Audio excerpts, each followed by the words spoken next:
Hey everyone, welcome back with Bean O'Mac, where today we're going to continue once again our playthrough of Wrestling Wednesday with WWE Smackdown. Here comes the pain, and you might notice this one's going to be a much shorter episode, and you're about to see why. See, I seem to have made a bit of an error in judgment here. My original idea was I wanted to kind of split the season mode between both shows, and during my chase for the World Heavyweight title, I kind of never really got around to it because I figured I would win that belt at some point.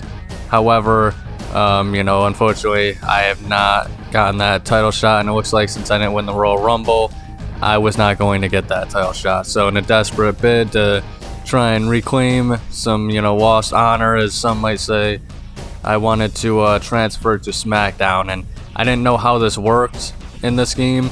So I figured, okay, I transfer at the beginning of the month, I'm going to be on Smackdown right away, next week type deal. That is not the case. So for this week, unfortunately, I only have one match, but it is a very important match. As you guys may have known, I've said it a few times if you kept up with the playthrough, I am 2-2 with Triple H himself. As you can see right here, cage match, pin and give up. So this is our last match in the whole series.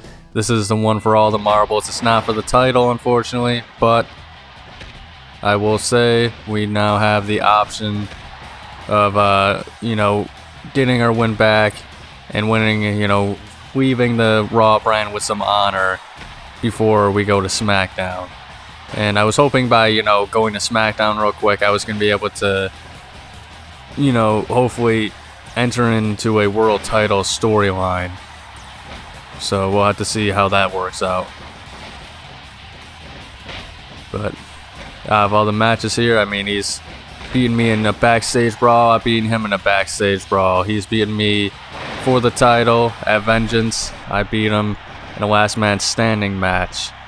So now we're going to do the ultimate blow-off match. What used to be the ultimate blow-off match in professional wrestling, the steel cage itself. Unfortunately, it doesn't really have that kind of,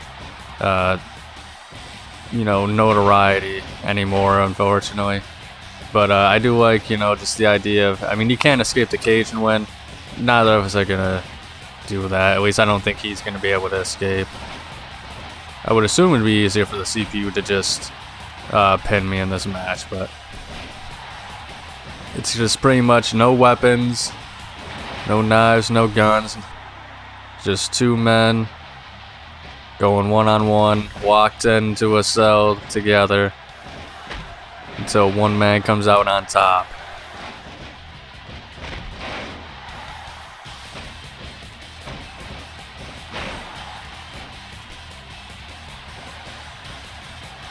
Then again, Earl Hebner might get in the way of that.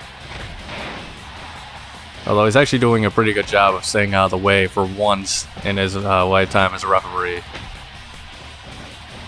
Kind of makes you wonder, was Triple H really just an asshole when he always used to push Earl Hebner around, or was it something where Earl Hebner kept getting in the way? But I don't know, I'm surprised he was trying to get out. Speaking of which, I know that the original Smackdown games didn't have a door, but I figured they added the door to this cage model in these games, but maybe not. Which is weird, because maybe it's just because I'm used to it being facing the camera, and maybe it is where it usually is in that, I guess you would call it the bottom left corner. But I don't know, I don't see it. What an interesting little detail. But we're actually doing pretty good so far. Usually Triple H is kind of having his way with me. Oh, here we go. Now it's reversing. Yeah, I don't see a door over in that corner. It's interesting. Maybe it's just the angle though too. See, that's exactly what I'm telling you. Earl Hebner is always in the way in this game. But he took that punch like a champ. I'll give him that. Yeah, I'll give him that. He got popped right back up. See, he's just refusing. Whenever I want to hit him is when he reverses everything, and he's going to be, running away from me and everything like that, but whenever I don't want to, there he is. That was pretty close. I thought he was actually going to get out for a second, because I don't know, it's really weird how the cage physics work in this game. Like, there are times where you'll punch the cage and you just won't fall, but even when you're just staying at the top, and then it feels like there's a lot of times where you do, so I don't know how that works. But I'd be pretty irritated if I started punching the cage and you didn't fall down. Which is honestly, I'd kind of prefer if he was trying to win with pin, just because I don't want it to feel like a tainted win because the CPU is too busy trying to do an objective that I'm not into.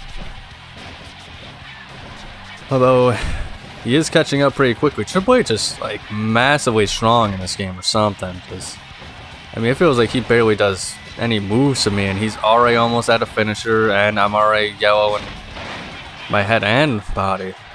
So I mean, Triple H is no joke in this game. Which, you know, I get it. He's pretty. I think this was his biggest time. It's just, I don't know. I don't think he should be stronger than Kane. I feel like Kane was one of the strongest wrestlers in the, you know, in the industry at this time. I know there was that story where he was the one to beat Brock Lesnar in an arm wrestling match, which I think he confirmed to be untrue. But yeah, he always looked very strong. I think that's what really made him look so cool back in the day with that outfit and the mask. It's just how jacked he was. Yeah, see, this is kind of annoying how he keeps trying to escape. I wasn't even on the ground that time.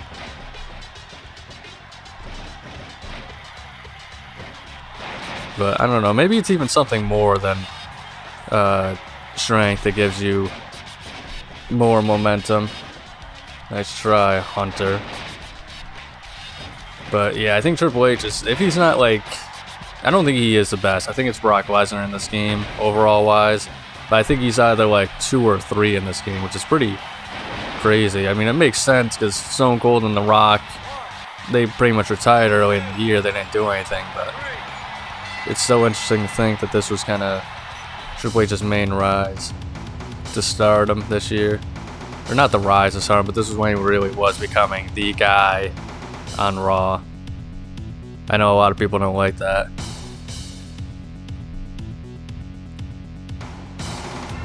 One thing I'd be interested to note is be interested to see how the overalls would be in WWF No Mercy if that overalls in the same way that this game does. I think it'd be interesting to see.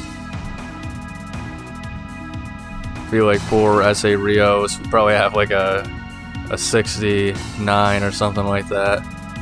But unfortunately, I am not booked on No Way Out either. I unfortunately don't think I had a storyline planned since I lost the Royal Rumble anyway. Alright though folks, that's all for this week. Remember, new wrestling game playthroughs every single Wednesday, so stay tuned for next week's episode of Wrestling Wednesday. Like and subscribe and ring the bell for daily notifications on videos and posts. Hockey N64 playthroughs and shenanigans every Sunday as well, so check that out if you're interested. Above all else though, please remember to have a nice day.